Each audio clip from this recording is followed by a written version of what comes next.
Blackhead prevention is usually most effective when it is gentle, consistent, and boring enough to repeat every day, because blackheads do not normally appear from one dramatic mistake, but from a slow buildup of oil, dead skin cells, sweat, product residue, and friction around the pores over time. The goal is not to punish the skin. The goal is to keep the pore environment calmer, cleaner, and less congested with habits that are easy to maintain. Start with a mild cleanser morning and night, and use lukewarm water rather than very hot water, because hot water can leave the skin feeling stripped and irritated. Use fingertips rather than rough scrubs, stiff brushes, or harsh cloths, since over-scrubbing can inflame the skin and make clogged pores look more noticeable instead of less. If you sweat heavily after exercise, outdoor work, or hot weather, cleanse or at least rinse the skin as soon as practical, because sweat mixed with oil and product buildup can sit on the surface longer than people realize. Avoid squeezing, digging, scraping, pinching, or trying to force out blackheads at home. That habit often creates more redness, irritation, and lingering dark marks than the original blackheads ever did. Choose non-comedogenic skincare when possible, including moisturizers, sunscreens, makeup, and hair products, especially if your hair touches your forehead or cheeks. A lightweight moisturizer helps because dry, irritated skin often leads people to overreact, layering too many active products and damaging their skin barrier. Daily sunscreen matters too, especially if you use ingredients that may increase sensitivity to sunlight. If you want over-the-counter help, ingredients like salicylic acid or adapalene may help reduce clogged pores over time, but it is better to start slowly and stay steady than to use several strong products at once and hope for a miracle by Saturday. Remove makeup before bed. Keep pillowcases reasonably clean. Clean objects that touch the face often, such as phones, hats, and eyeglass frames. Reduce the habit of resting the face in your hands.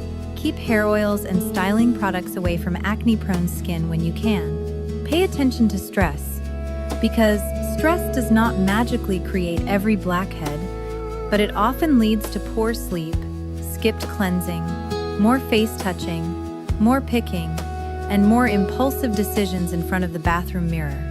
Diet does not need to become a courtroom drama, but hydration, moderation, and a balanced routine support better overall skin behavior in many people. Prevention is rarely glamorous. It looks like repeating small habits, resisting the urge to overdo things, and giving skin enough time to respond. It looks like patience, and patience, interestingly enough, was the one quality Harold Winslow Baxter had spent 76 years admiring in other people without ever feeling personally obligated to acquire. Harold lived in Pine Grove Meadows, a retirement community just outside Columbus, Ohio, where the lawns were trimmed, the sidewalks were wide, and every resident seemed to own at least one cardigan in a color previously unknown to nature. Harold was a retired appliance salesman, a former youth baseball coach, a current expert in absolutely everything according to Harold, and the proud owner of a hearing aid he adjusted only when useful to his own arguments. His wife, Jean, 74, had spent 49 years married to him and could identify from the sound of a floorboard exactly whether he was walking toward the kitchen for coffee, cookies, or a paper towel he intended to use in a way that was medically or morally questionable. Jean was practical, kind, funny, and blessed with the specific patience required to love a man who referred to his junk drawer as the domestic command center. Pine Grove Meadows was the kind of place where people stayed busy by design and by instinct. Monday was water aerobics. Tuesday was cards. Wednesday was the history club, where residents loudly corrected facts they had no business knowing. Thursday was soup and sandwich lunch in the rec hall. Friday was movie night, though at least half the audience treated it as nap practice. There were committees for gardening, walking, decorating, welcome baskets, holiday planning, and one mysterious committee called Quality of Life Enhancement, which nobody understood but which somehow always had muffins. Harold belonged to no official committee because he believed committees slowed down men of action, yet he spent a large part of each week hovering around them and announcing what they should have done. His closest friends at Pine Grove were Leonard Fisk, 78, retired bus driver and full-time teller of stories that never once arrived at their point efficiently; Marvin Ellis, 72, former accountant with a dry sense of humor, sharp enough to open envelopes from across the room; and Edna Cole, 75, former school secretary, championship gossip, filter, and widely accepted unofficial mayor of Building C. Harold claimed Edna was nosy. Edna claimed she was informed. Jean said both descriptions were true and complimentary. One Tuesday morning at cards, Harold made the mistake that began the whole affair. He looked across the room, saw the flyer board by the coffee station, and said, "Whoever posted that pancake breakfast notice used crooked tape." Now, in a sensible world, that would have been the end of it. Somebody might have said, "So?" Somebody else might have said, "Then straighten it." But Pine Grove Meadows was not always a sensible world, especially before lunch. Edna looked over her glasses and said, "That crooked notice has been bothering you for 3 days, hasn't it?" Harold inhaled. "It has been irritating me on principle." Marvin shuffled cards and said, "That is how most of your hobbies begin." Leonard leaned back and squinted at the board. "It's not only crooked, it covers part of the blood pressure clinic notice. That could be dangerous." Harold sat up straighter. "Exactly." Jean, who was setting her handbag down beside the table and had heard enough to detect the smell of nonsense in the air, said, "No." Harold looked innocent. "No what?" "No, whatever this is becoming." "Nothing is becoming anything, Marvin." That sentence never ends well. The flyer board stood near the coffee station in the rec hall, a perfectly ordinary corkboard with thumbtacks, tape, curling paper corners, and layers of announcements that reflected the life of the community in all its cheerful clutter. There were notices for potlucks, health screenings, rides to church, Tai Chi, chair yoga, movie night, art class, birthday lunches, and one handwritten message in purple marker that simply said, "Lost casserole dish with blue lid, still hopeful." Harold stared at the board as though he had finally located the structural crack in American civilization. "There is no order," he said. "There is no system. There are duplicate notices. The senior chorus schedule is pinned over half of bunco night. Somebody used transparent tape on yellow paper. You can't even see it properly." Edna folded her arms. "You're going to reorganize the board, aren't you?" "I am considering recommending improvements." Jean closed her eyes briefly. "That is Harold language for 'I have already decided.'" Harold rose from the card table. "I just want to look," Jean said. "That's what you said before you rewired the garage lamp and nearly summoned the fire department." Harold ignored this historical distortion, as he called all accurate criticism, and walked toward the board. Leonard followed because Leonard followed trouble the way some people follow weather radar. Marvin followed because sarcasm is more satisfying at close range. Edna followed because if there was going to be a social development, she intended to witness it from the front row. Harold reached the board, took one long look, and made a small sound in the back of his throat, part disappointment and part opportunity. "This," he said, "is not a board, this is a paper landslide." By the time soup and sandwich lunch began on Thursday, Harold had prepared what he called a modest proposal. Jean called it a packet. Marvin called it a manifesto. Edna called it Tuesday's entertainment arriving early. The modest proposal consisted of 4 typed pages labeled Pine Grove Meadows Community Notice Optimization Plan. It included categories, posting rules, suggested colors for pushpins, a monthly review schedule, and a subsection titled Avoidable Mistakes, which Jean insisted sounded accusatory even before anyone read it. Harold distributed copies to Leonard, Marvin, Edna, and Jean at their usual lunch table. Leonard adjusted his glasses. "You typed footnotes?" Harold replied. For clarity, Marvin scanned the first page and said, "You have separated musical events from social events. Are you anticipating a legal distinction?" "They require different visibility," Harold said. Edna nearly choked on her tomato soup laughing. Jean took a slow breath and said the words she would later wish she had engraved somewhere prominent. "Harold, do not show this to management." Harold looked wounded. "Why not?" "Because the board is a board."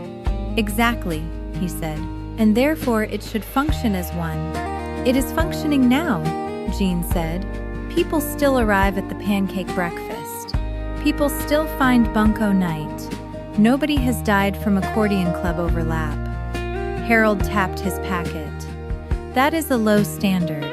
Unfortunately, Edna, who loved Jean sincerely but loved a little drama almost as much, said, "Well, I'd certainly attend a meeting about it." Marvin looked up. "You would attend a meeting about wallpaper if refreshments were mentioned." "That is because I respect civic participation," Edna replied. Leonard asked, "Would there be donuts?" Harold said, "There could be." And that, right there, was the moment the thing crossed from unfortunate to unstoppable. Within 48 hours, there was a sign on the board announcing a community notice improvement discussion hosted by Harold Baxter, Saturday at 10:00 a.m. In the rec hall, coffee and donuts provided. Jean stood in the kitchen reading the flyer while Harold buttered toast.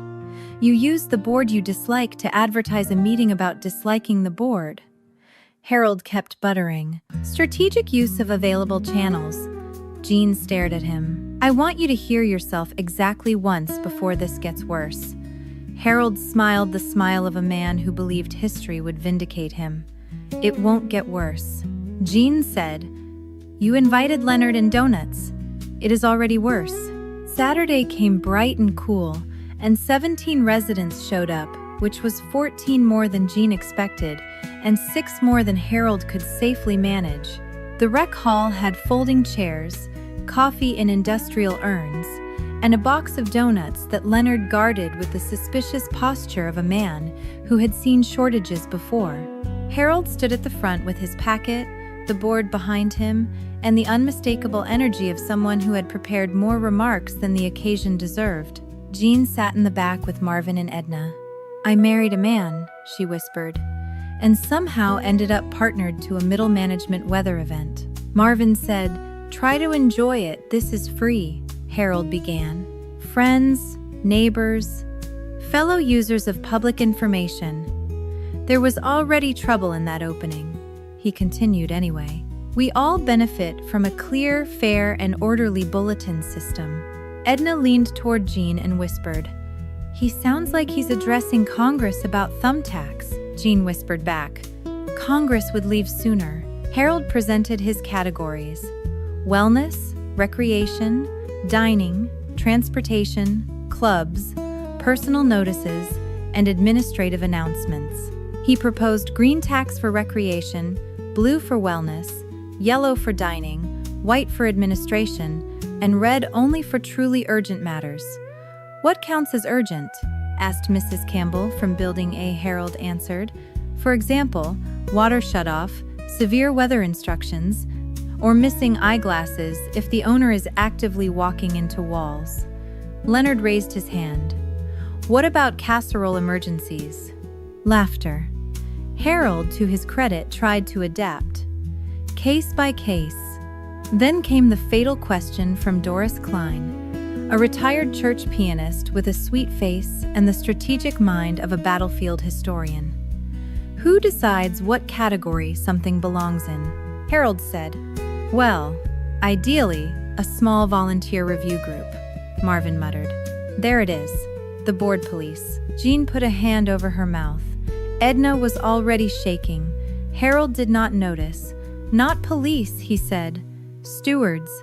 This did not help.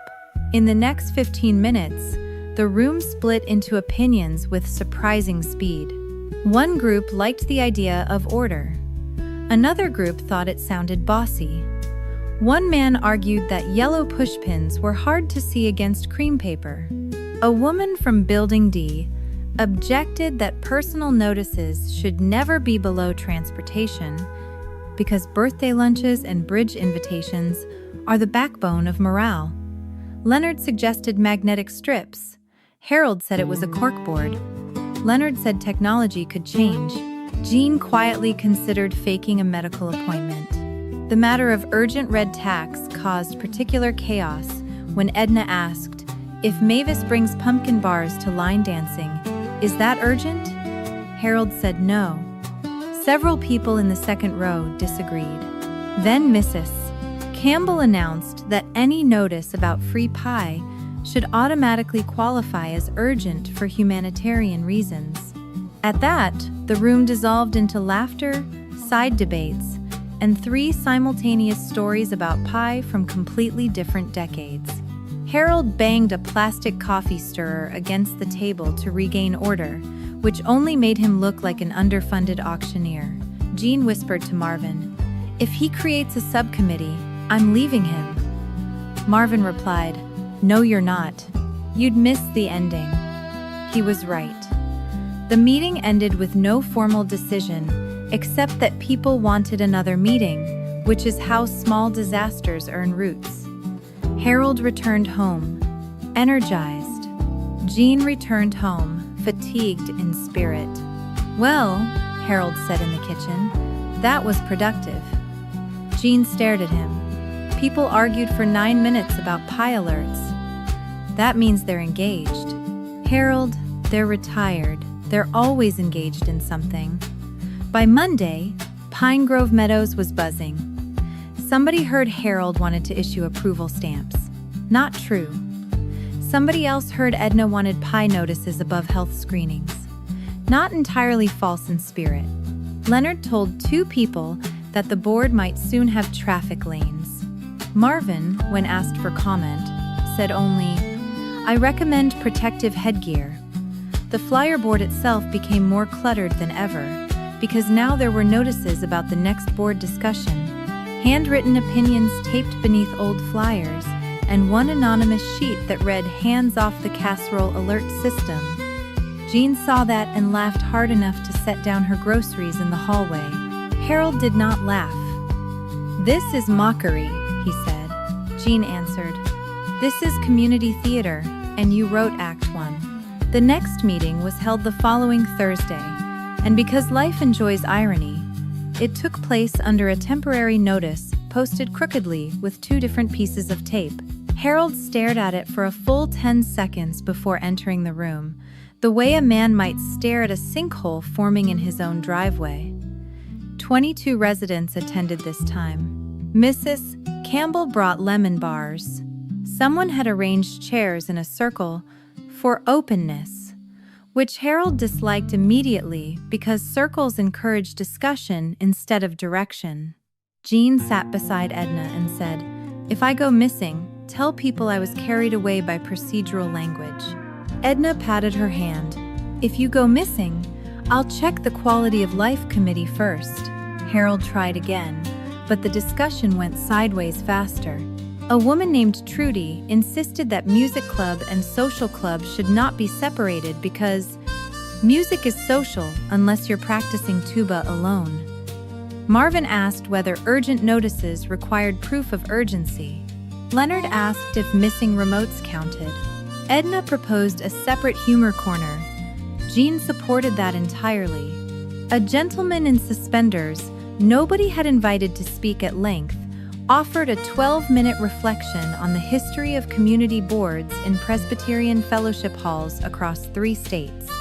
Harold finally said, "The point is not to overcomplicate this." The entire room stared at him in perfect silence for 3 seconds. Before laughing so hard, one of the lemon bars slid off a paper plate and onto the floor. Jean had to dab her eyes. He really said that, she whispered.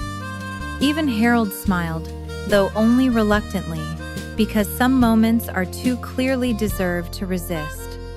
Then, Community Director Paula Simmons entered. Paula was 62, efficient, good-humored, and capable of solving 90% of resident disputes with one sentence and a meaningful pause. She looked around the room, at the printed packets, the flyers, the circle of retirees, mid-argument about whether duplicate notices were redundancy or accessibility, and she said, "What on earth is going on?" Nobody answered at first because nobody wanted to sound like the first person to describe a dream after the alarm goes off. Finally, Edna said, "We're discussing information flow." Paula blinked twice. "You're discussing a bulletin board," Harold stood. "Paula, we have identified some opportunities for improvement." Paula walked to the board, read 3 overlapping flyers, the anonymous casserole alert sheet, Harold's printed agenda, and the crooked sign for next week's movie night. Then, in a move so simple it would later become legend, she took a pen from her pocket, grabbed a blank sheet of paper, and wrote 4 lines in large, neat letters. "Please include date and location. 1 flyer per event. Remove expired notices. If posting something about food, include full details." She pinned the page to the board and stepped back. "There," she said. "Done." The room was silent. Leonard finally said, "That's surprisingly strong." Marvin leaned back and murmured, "We have been outflanked by handwriting." Jean felt the laughter rising in her chest before it fully reached her face. Harold looked at Paula's sign, then at his 4-page packet, and for the first time in 2 weeks appeared to understand the shape of the mountain he had built out of paper dust. Paula smiled kindly. "Harold, I appreciate the initiative, truly, but sometimes when a thing needs 3 inches of fixing, it does not need 12 feet of process." Jean would later repeat that sentence to him for months whenever he over-explained anything, which was often. The room relaxed. Somebody clapped. Mrs. Campbell offered Paula a lemon bar. Edna declared the sign. Firm but compassionate. Leonard asked if food details included napkin expectations. Paula said no. Harold, to his credit and his wife's profound relief, did not argue. Instead, he looked at the sign, then at everyone gathered around this ridiculous problem, and began to laugh. At first, it was only a few sounds, low and surprised, but soon he laughed hard enough that he had to remove his glasses. Jean watched him with the same soft expression she had worn decades earlier when he burned the Thanksgiving rolls and then tried to hide them under a tea towel as if bread could simply be put on probation. When Harold finally caught his breath, he said, "Well, I may have over-engineered the matter." "May have?" Marvin said. "Harold, if this had gone any further, we'd have needed badges." The room broke again. Even Paula laughed. Jean reached over and squeezed Harold's forearm. "There he is," she said quietly. "That's the man I married. Still ridiculous, but at least now self-aware." From that point, the bulletin board story should have ended. Rationally, cleanly, peacefully. But retirement communities, like sitcoms and family reunions, rarely release a good premise without one more turn. Because the following week, Pine Grove Meadows held its annual Founders Day Social, a major event with folding tables, raffle baskets, speeches no one requested, and a talent hour that residents pretended not to care about until chairs filled 30 minutes early. The rec hall was decorated with paper flowers, red, white, and blue ribbons, and centerpieces made from miniature watering cans. A local church quartet was scheduled to sing. Jean had volunteered at the dessert table. Edna was helping with raffles. Marvin was in charge of judging a pie contest, despite insisting that judging pie made him morally uneasy. Leonard was somehow assigned to microphones, a decision nobody revisited until it was too late. Harold had promised to stay out of organizational matters and simply enjoy the day. He managed this promise for almost 40 minutes. Then he noticed that the event schedule on the bulletin board had been pinned upside down. Jean saw his face change from contentment to purpose and said, without even turning her head, "No," Harold replied. "It is upside down. And still readable." "That is not the point. The point," Jean said, finally turning to face him, "is that you are one crooked flyer away from becoming folklore." Harold sighed. "I'm only going to straighten it." Jean pointed a pie server at him. "If you touch that board before the raffle, I will personally tell everyone about the time you got your windbreaker caught in the car wash vacuum." Harold stepped back. "That was a mechanical ambush," Jean said. "It was gravity and vanity." He retreated, but not with full inner peace. Throughout the social, the board hovered in his peripheral vision like an itch with office supplies. He tried to distract himself by helping Marvin judge pies. This went reasonably well until Leonard walked by with a microphone cable around one ankle and nearly took down a tray of lemon squares. Then came the raffle, during which Edna accidentally announced the same basket twice because she was simultaneously reading the ticket numbers and monitoring a whispered update about someone from Building B, seen leaving with suspiciously many deviled eggs. After that, Talent Hour began.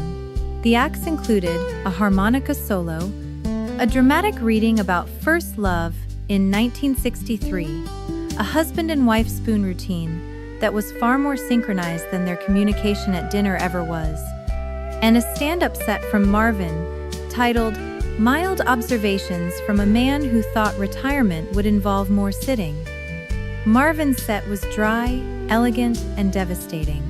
He said, "When people say these are the golden years, I assume they mean my dental work." The room howled. He said, "Nothing makes you feel alive like trying to open medication with the same hands that once changed a transmission." Louder howls. Jean laughed so hard she had to steady a plate of brownies. Harold laughed too, partly because Marvin was funny, and partly because he suddenly recognized the entire absurd bulletin board saga for what it had become. Not an administrative crusade, not a moral duty, but a gift. It had given the community something to laugh about together. It had given people fresh stories. It had given Jean a new line of public ammunition. It had even, to his own surprise, made him a little less rigid. Later, during coffee, Harold found himself standing beside the bulletin board again. The schedule was still upside down.